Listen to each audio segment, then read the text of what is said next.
Welcome to the Rock Solid Families podcast. I am Linda Hutchinson here along with my co-parenting partner, Merle. How are you, honey?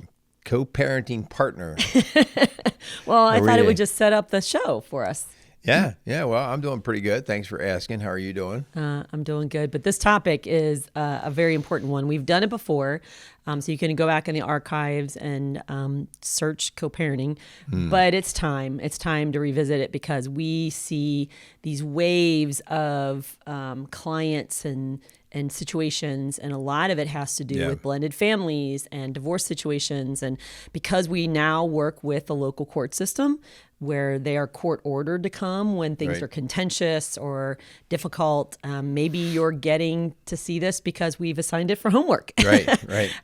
Because we do even a monthly class with court ordered clients that, and they don't have to be court ordered, but a lot of them are there because they don't want to. Yeah. But because there's contentiousness between the two. Yeah, we've talked before, like things come into our office, it seems like in waves, and we're not going to try to tell you why a wave comes, but it does seem to come, and right now we seem to be in a heavy wave of this stuff, and as you said, like our court-ordered cases, there's already a lot of brokenness there. That's why they're in the courts. Yeah, and a lot of tension. Yeah, and so a lot of hurt, and we're not blaming anybody there, and we'll never mention these cases by name unless we actually had that permission. But it's just the idea that if you're hearing this, and even if you are somebody we're working with, you're not alone. Yeah. I mean, this is a common struggle, but trying to get through it and get to a better place is I think in your best interest. If you're listening to this, it's definitely in your kids' best interest. So anyway, we're going to get into talking about the co-parenting, and a lot of what we're going to say today, hon, I think is when we start our parenting class on that one Saturday a month, which we'll put that in our announcements, that one Saturday a month that we do that with the courts, we spend about an hour speaking about understanding your own emotions at the very beginning. Because if you don't understand your own emotions, you will allow your emotions to just run how you're parenting, how you're getting along with your ex, and you'll say, this is just how it is, and you don't realize that these are the emotional outbursts. And you're reacting. We talk about the drama triangle, and you're reacting out of fear or anger or hurt or frustration, and so you've got to get a handle of where that's coming from. But we're going to talk about literally how can you deal with things when you can't get along with your ex, or that you and your ex can't work together in the co-parenting realm. So we are going to talk about that in today's show. But before we do, we want to thank our sponsors. Let's do that. Let's thank Maxwell Construction, Casey's Outdoor Solutions, and the Hoosier Ice House. So thanks to those guys who continue to come and stand behind us as sponsors. Also, we just want to continue to thank all of you for sharing our show, for giving us 5-star ratings. Hun, it is kind of interesting. When we first started asking for the 5-star ratings and stuff on Google reviews and that, you kind of feel like, this is a little strange asking for somebody to do that. But one of our questions is, when people come in, how did you hear about us? And the number of people will say, well, I just Googled you guys and I saw the 5-star ratings in the comments, and that's what brought us in. And so, again, we're not begging for you to do that. If it doesn't deserve a 5-star rating, then don't do it. But it does help other people see that the message is worthy and that they could be helped. Well, I thought you were going to bring up the feedback we ask for at the end of every Families Rock class. Right, yeah. And the amazing, overwhelming, positive feedback we get from people who've been court-ordered, who didn't want to be there. They don't want to be there when they walk in. Yes, who felt like this was worth my time. This is really helpful. And it gave me nuggets of real truth that I can go back and take, and practical things that I can do. And so, again, our next one is Saturday, November 22nd, or November 23rd. I had to look at the date, and I still got it wrong. Thanksgiving? What's the date of Thanksgiving? It's the next week. The next week? Yeah, Okay. so it's the weekend before Thanksgiving. Yeah. But that is our last class of the year, but it is at the Lawrenceburg Firehouse. You can find more information about that by going to our website, rocksolidfamilies.org.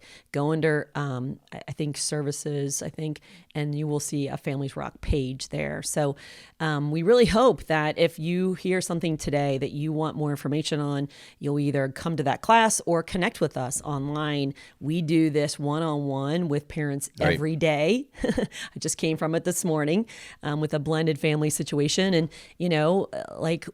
this is what we do. And so we want to help you any way we can. Yeah. So anyway, let's get into it, Hannah, a little bit. So we're talking about co-parenting.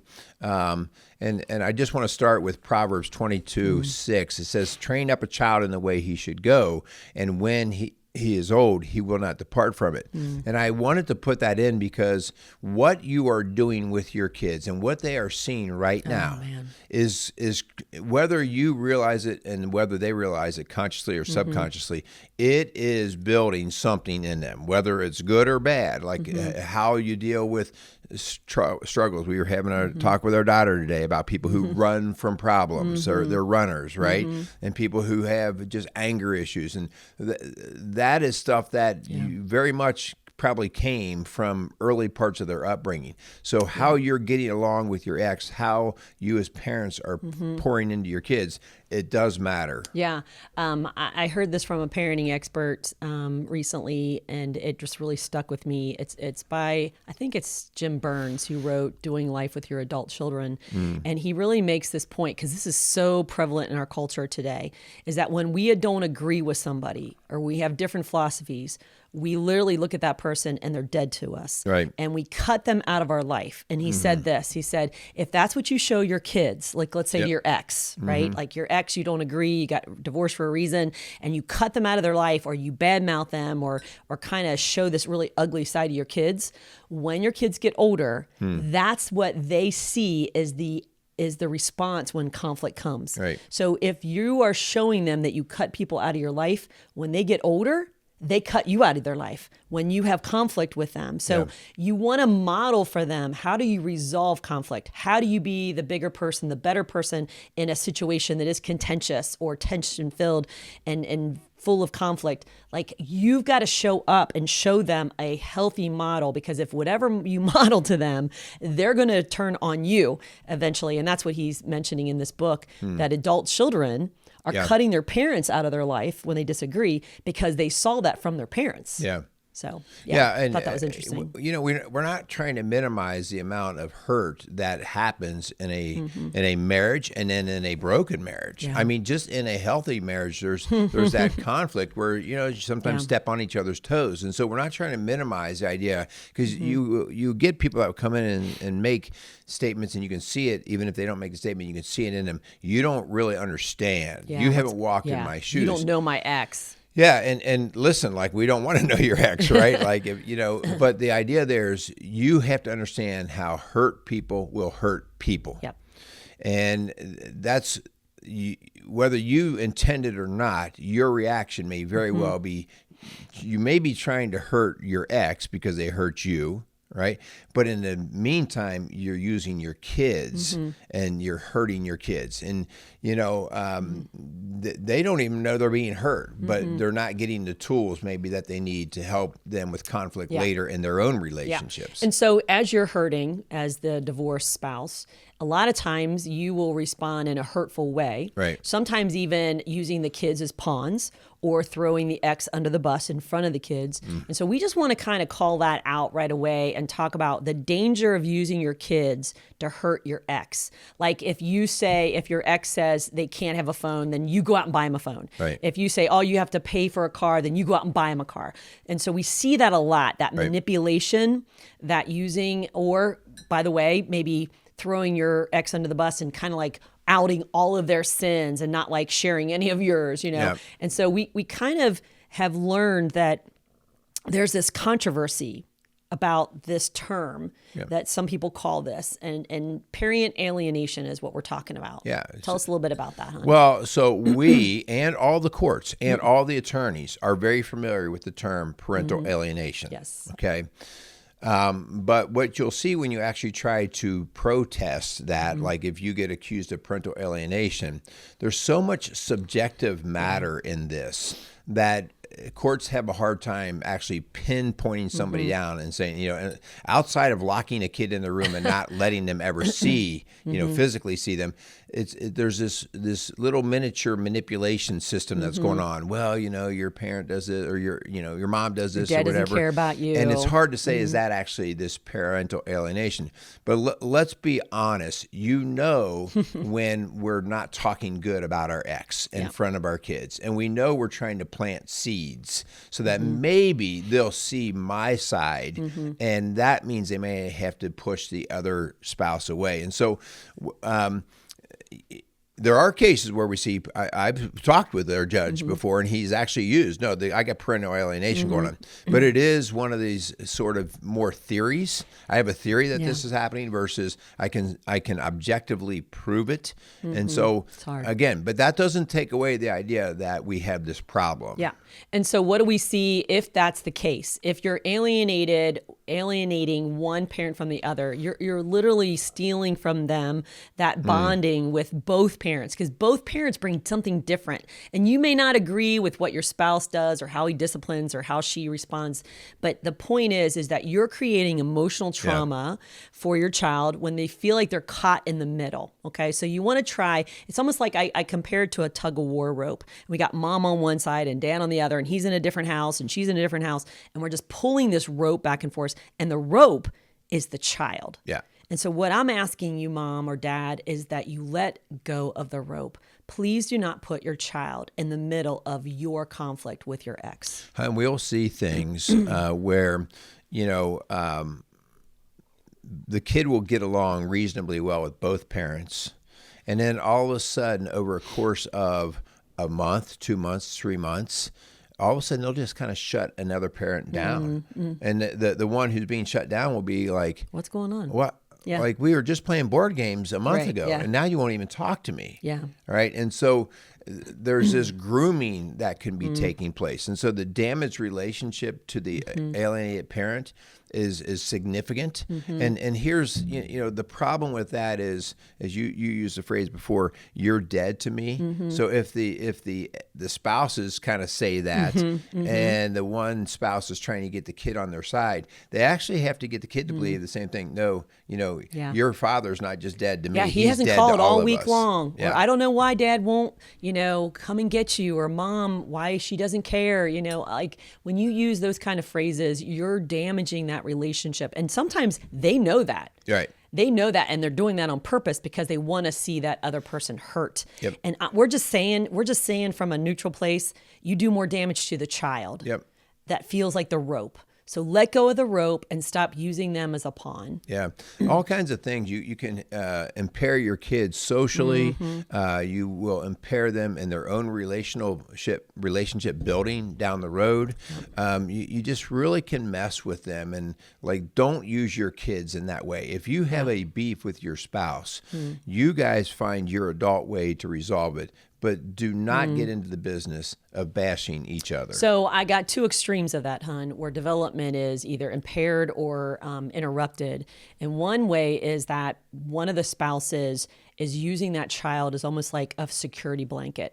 Like they're lonely, they're fearful, so they literally cling to the child. And so this is when I have a mom who invites all the kids to sleep with them, okay? Because dad's not home anymore and they're alone. Okay, that impairs development. You're actually bringing more anxiety in on that child by making them feel loved and comforted by you, but it's really your own insecurities and your own fears that's creating that. And so you're impairing development. Or the other extreme we see is that that an 8-year-old does not need a phone. Okay. But man, because mom has said so or dad has said so, you are going like, hey, I'm buying you a phone. Right. Just because I want to be the popular one. I want to be the favorite one. And when you know that you're just kind of You're just starting more troubles than need to Yeah. be. Well, I mean, everything from bad mouthing, restricting contact. I see Yes. this. I Yep, see a lot. we finally have arranged times, whether it's 50-50 or it's 80-20 or whatever the courts finally decided. And then you have these, oh, well, I have to schedule a doctor's appointment. It happens to be on your father's time. Or, the one who, and it's like, why do you have to schedule? Well, I couldn't get into the doctor's office. And you start to basically push the other person out, and you come up with these really manipulating methods to do it. So, for example, if you could do a give and take, like, hey, I know it's their birthday and it's on your week, but it's my birthday year. And so, hey, do you want another day? Right. That shows like, hey, I'm not trying to take something away from you.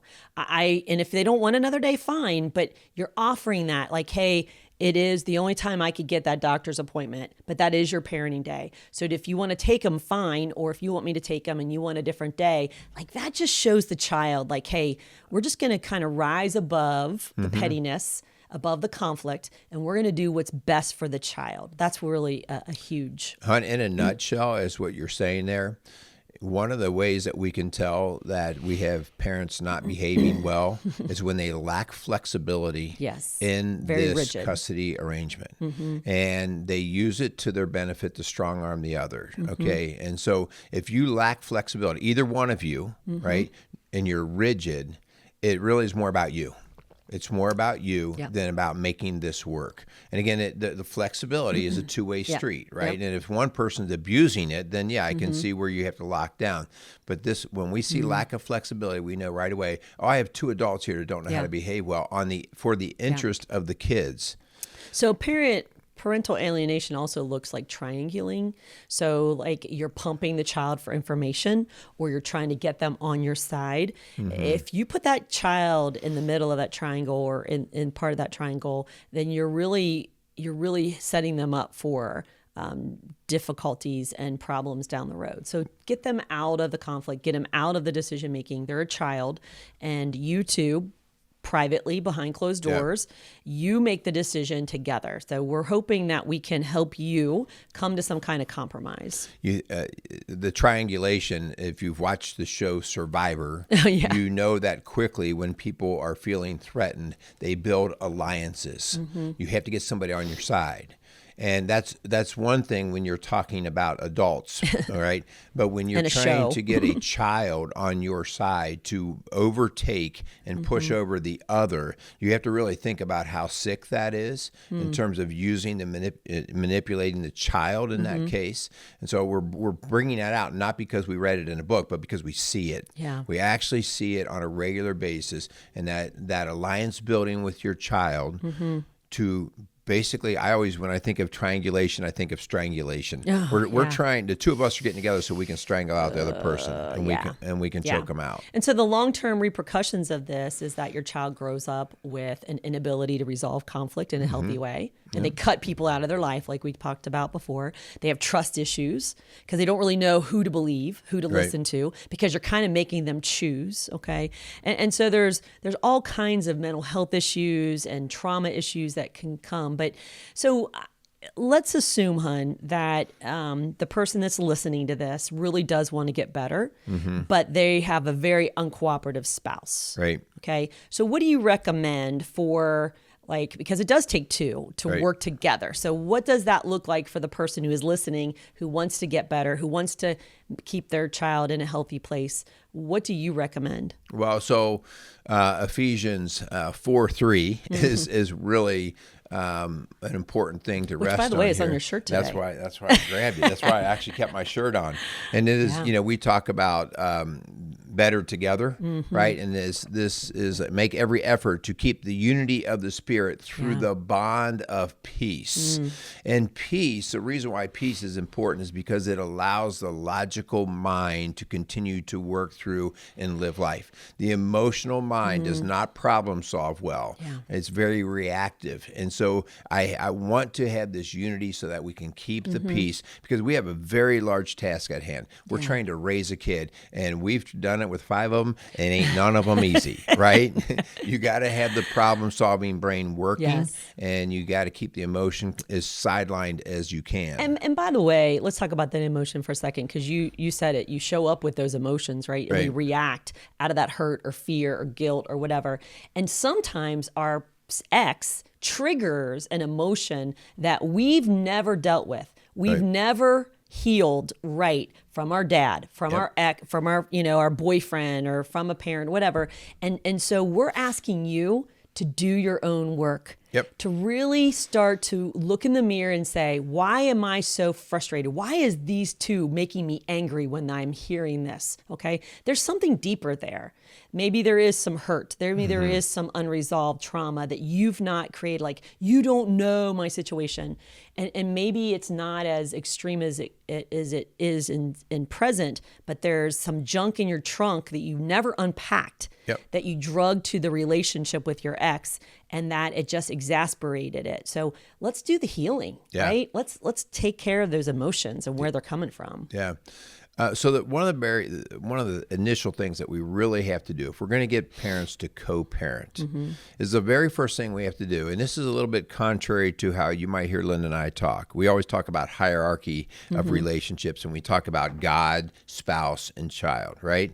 And so when we have brokenness in the spouse relationship, the thing that we have to do in our work is, okay, you guys, you are what you are. If it's not working anymore, okay. But the next thing is the two of you have to come together and make the priority of the child's needs understood and met, okay? And so you have to elevate not like how important the child is, but what does the child actually need? Need, not want. Because they're going to want different things than they need. And so the research has shown that children of divorced parents who have a positive relationship with both parents tend to have a better emotional and social outcome. And so the research is saying, like, it's going to benefit the child if they get along with both parents. The second thing, hon, that we work on, and you can just, again, this is another way that we see, we still have parents who are working out of their hurt, all right? And again, we're not saying the hurt's not real. What we're saying is deal with your hurt, okay? But when we have communication breakdown. And so the second thing we really have to do is, guys, get a clear, concise method of communicating so that we are not confusing each other, all right? And so if you're good enough, you can actually meet in person and talk well, great. If you can do it on the phone, okay? And keep it the business of the kids, right? Maybe you can't talk about the other things, but the business of the kids.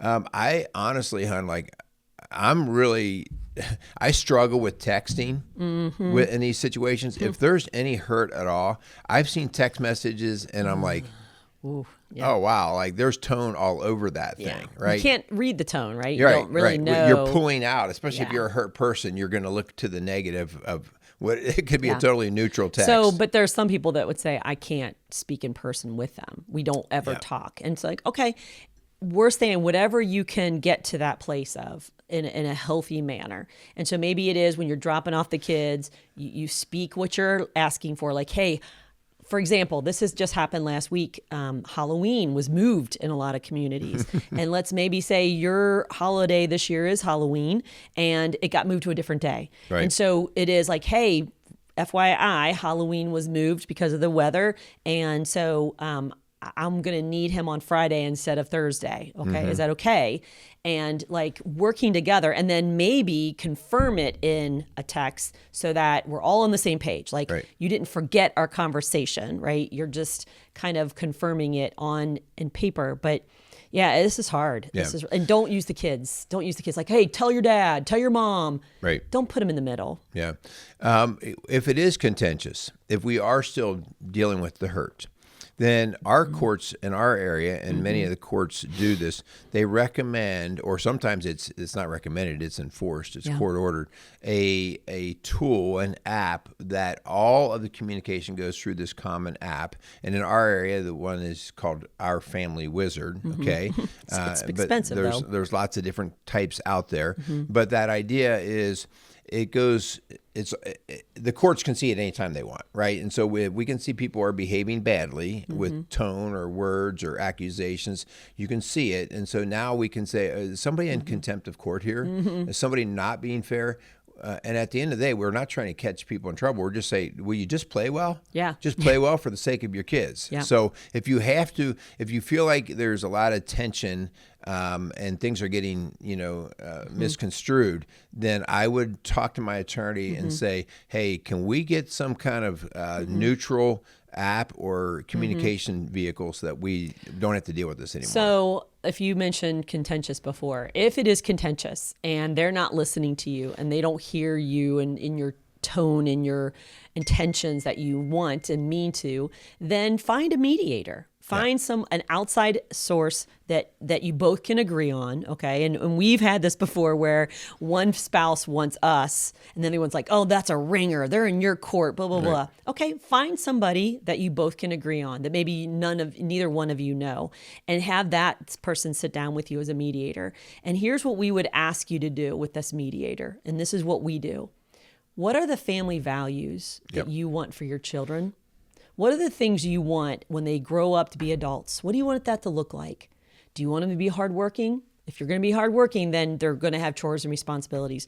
Do you want them to be respectful? Okay, there's going to have to be a consequence when they're not respectful, like in both houses. Yeah. So we want to really come together, and this is one of the first things we do and say, okay, what do you want for your children? And then when you agree on that, then you can work backwards on, okay, what is our rules going to be to follow those values? So I like to say, confusion is the seed of anxiety.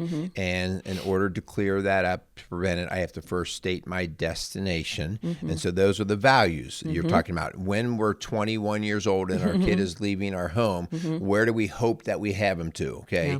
And then the second part, and this is where it gets a little bit more grittier. Is that a right word, grittier?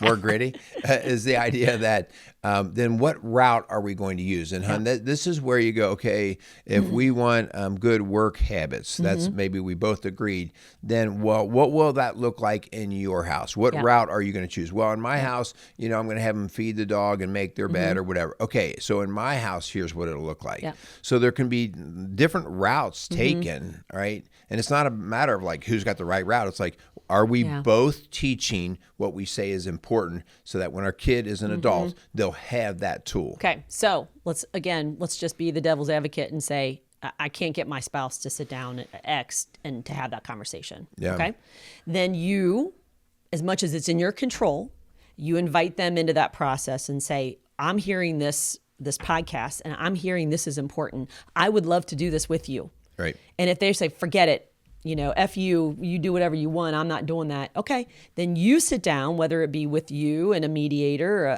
a counselor, a coach, us, whatever, or maybe you have a boyfriend, or maybe you have a spouse that you have, maybe you're a blended family. And so you sit down and decide, okay, in our home, this is what we're going to do. Right. And then if they're like, what do you think you're doing? You're not allowed to do this. Like, we invited you to the table. Right. We wanted to work with you. If you're willing to work, but we're not going to just play this game anymore. We're not going to throw our kids into this confusion. We're going to have some guardrails because kids feel safe with guardrails. Right. They need boundaries to know what I can do and what I can't do. Why do I do what I do? They need to know. Yeah, but I'm right on board with you, but I'll play devil's advocate push back as devil advocate. And so here's what we know does happen is that one home says, okay, in our home, we're going to have these boundaries and these expectations. And the other one's loosey-goosey, whatever they want. Yeah. And then any normal kid is going to be like, I like loosey-goosey, right? You're right. And so this, guys, is the parental alienation process, right? This is one of those things where you're like, well, she can make her kids go to bed at 9 o'clock, but listen, you're not going to do that in my house. Listen, all we're telling you is you're not helping your kids. No. You're not helping them. You create anxiety, depression, anger, confusion, chaos, trauma. Like, they don't know how to deal with that. And your kids are the ones that suffer. Man, you can stick it to your ex and be the favorite parent, but you're going to hurt your child. Yeah. It's guys, it's like this. It's like, I want to speak the same language no matter what home I'm in. Yeah. Because when I speak one language in one home and one in another, I cause confusion. All right. And so that confusion, the kid's going to go to the easiest place to understand from their mindset. Their child mindset. Their child mindset. And I'm not going to blame the kid for choosing a route that seems to fit better, right? But that is on me as a parent to say, this is why we talk about establish your destination in terms of what do I want my kid to be like when they're this age. And if what you're doing is not creating those values, then again, I will say this, hon. If you say, well, if the kids are in my house, they're in bed at 7:30, and the other one's like, well, I think 9:30 is fine. The compromise is where we go then, all right? Well, but I think they should be in bed at 7. Listen, you're better off to go to 8:15 and keep the same language in each house. You will all win versus you sticking your heels in and saying, no matter what in my house it's 7:30 and no matter what in my house it's 9:30. This is where the compromise comes in because you will all win. Going down the road. And keep the main thing the main thing. It used to be one of our elders at our church used to say that. Like, it really comes down to what is the healthiest thing for the child? Right. Is it really matter if it's 7:30 or 8:30? Okay. The key is it moral? Is it valuable for them? Is it healthy for them? And so we're looking for that place where you guys can agree on. Okay. And so, for instance, if you think a child should get a phone at 10 and I'm digging my heels in and said, not till 16, well, you could be the bad guy and have the phone over here at dad's at age 10, or maybe you guys can find, okay, I think it needs to be a little later. I think it needs to be a little earlier. And maybe you arrive at 13, right? Somewhere in there where the child feels, wow, mom and dad are united. This is such a healthy thing if you can show that for that child, because long term that's going to benefit them. Yeah. Guys, we cannot emphasize what we're talking about enough. And if you are in this situation, please, if you have to get help, get help, okay? Get help. Stop using this whole tug of war, as you mentioned earlier, hon, with your kids as the rope in the middle. Because eventually they will fray and you will split them, all right? And it won't be healthy, all right? So get some help, whether you contact us or somebody else, get somebody to help you mediate to get through this. And by the way, this isn't just a divorce situation. We've got parents who are married, they live in the same home, but they are on totally different pages when it comes to co-parenting. And so it feels like they're just roommates or divorced already. And sometimes it's what causes the divorce. Right. And so you're better off being on the preventative side and getting help for that and finding common ground like we're talking about today, so that the kids don't divide you and destroy your family. And so we're asking you, yes, prioritize the needs of the children in a divorce situation. But man, if you're still married, let's put God up there at number one and then each other. Okay. It's about you two working together as husband and wife so that the children see a safe, stable environment. Yeah. The very last thing that I want to just add to this is when it is contentious between the two exes, you're working, the contention is based off of everything that happened in the past. Yes. Okay. Our job is to be forward thinking. All right. And that means terms like forgiveness and terms like grace, all of these things that we've talked about so many times. But the idea here is I need to focus on the future. What happened. All right. But I got to focus on the future because I'm trying to get my kids to this place, whatever that place is, like when they become adults and they leave.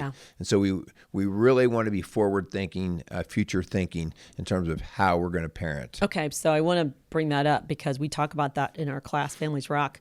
Is that if you sit there and wallow in the betrayal, the neglect, whatever your spouse didn't do for you, maybe he lied to you, maybe cheated. I'm using he because I'm a female, but she cheated on you, she stole your money, whatever it is. Like, if you sit there and stay the victim, you teach your kids to be the victim. Woe is me. It's not my fault. Poor me. And so you're so correct, hon. Like, let's stop wallowing in the past. Let's heal and move on and learn and grow and show our kids how to live a life that honors the Lord, that is healthy in relationships, that knows how to resolve conflict. That's one of the greatest gifts you can give them. If you're still angry and hurt at your ex, that is a sign that you still need help. Yes, you need healing. Okay, you need healing. And if you hold on to that, then you are going to negatively impact other relationships, your kids and parenting. And so that is your sign, I still get half sick when I think about them. Yep. That is your sign that you haven't done your work yet. Yeah. All right. And go to work. Like you will be a better person moving forward when you finally start to settle in with, I've let this go. Yeah. All right. I've actually had, because I work with all the women that are feeling wronged or betrayed, and they'll come in and they're mad at him. Right. Because it's like, why do I have to do the work? He's the one that did it. Okay. Well, you're the one that's stuck, and you're the one that's spitting rocks, and you're the one that's the victim, and you're the one that's holding on to unforgiveness, and it's eating you up. That's why you go to work. That's why you do your work part, because that's going to set you free. And then your ex no longer has any hold on you, has any control over your emotions. You take control back over your emotions. That's what we want for you. Whether you're a male or a female, we want you to have freedom in Christ.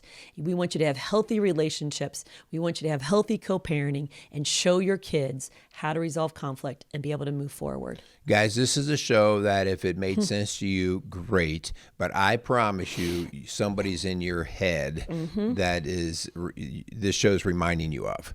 Please share it with them. Yes. All right. Please share it with them. Prompt them. Say, hey, I listened to this. Like maybe something here will stick with you. Okay. Help them get through this, because this is really not just for them, but it is for that next generation called their kids. By the way, don't point then and say, you need to listen to this. I want you to say, I felt convicted. Right. I know I needed this, and maybe it will help you. So the Bible says to stop looking at the speck in your partner's eye when there's a gigantic plank in your own eye. Let's work on the plank first. And that's the work we got to do. All right, guys, we want to thank you guys for listening and just being part of our audience and continuing to share shows and give us our ratings and all those great things. We got to thank our sponsors again. We want to thank Maxwell Construction, Casey's Outdoor Solutions, and the Hoosier Ice House. If there is something we can help you with in this regard, we would like to keep it out of the courts. We would, right? yes. We love it when it's not court ordered, because that means we haven't seen too much damage yet. And so give us a call at 812-576-7625. You can check out what we're doing on our webpage, rocksolidfamilies.org. And I think that's about all I got. Yeah, so thank you so much for listening. We know this is a very hard topic. We want to speak into it. We want to breathe life into your family, your life, help you to heal. So thank you so much for listening to the Rock Solid Families podcast, building a stronger community, one family at a time. Make it a great day.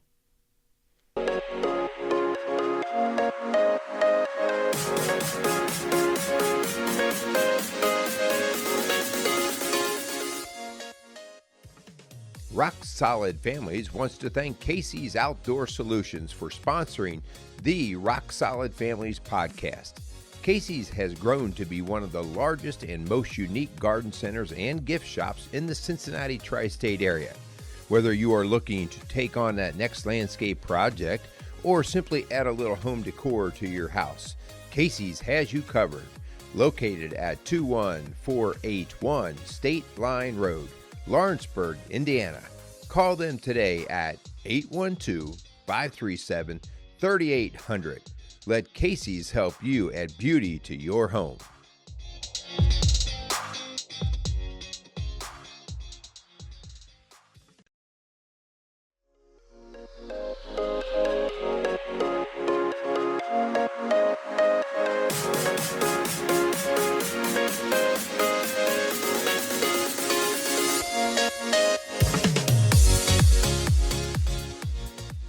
Rock Solid Families wants to thank Maxwell Construction for sponsoring the Rock Solid Families podcast.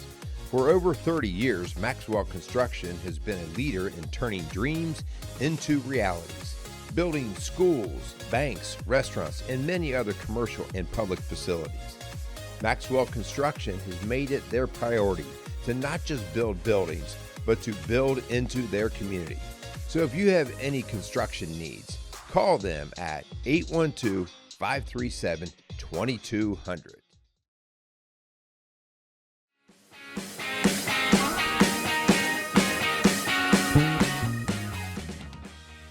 Rock Rock Solid Families would like to thank Hoosier Ice House for being a proud sponsor of the Rock Solid Families podcast.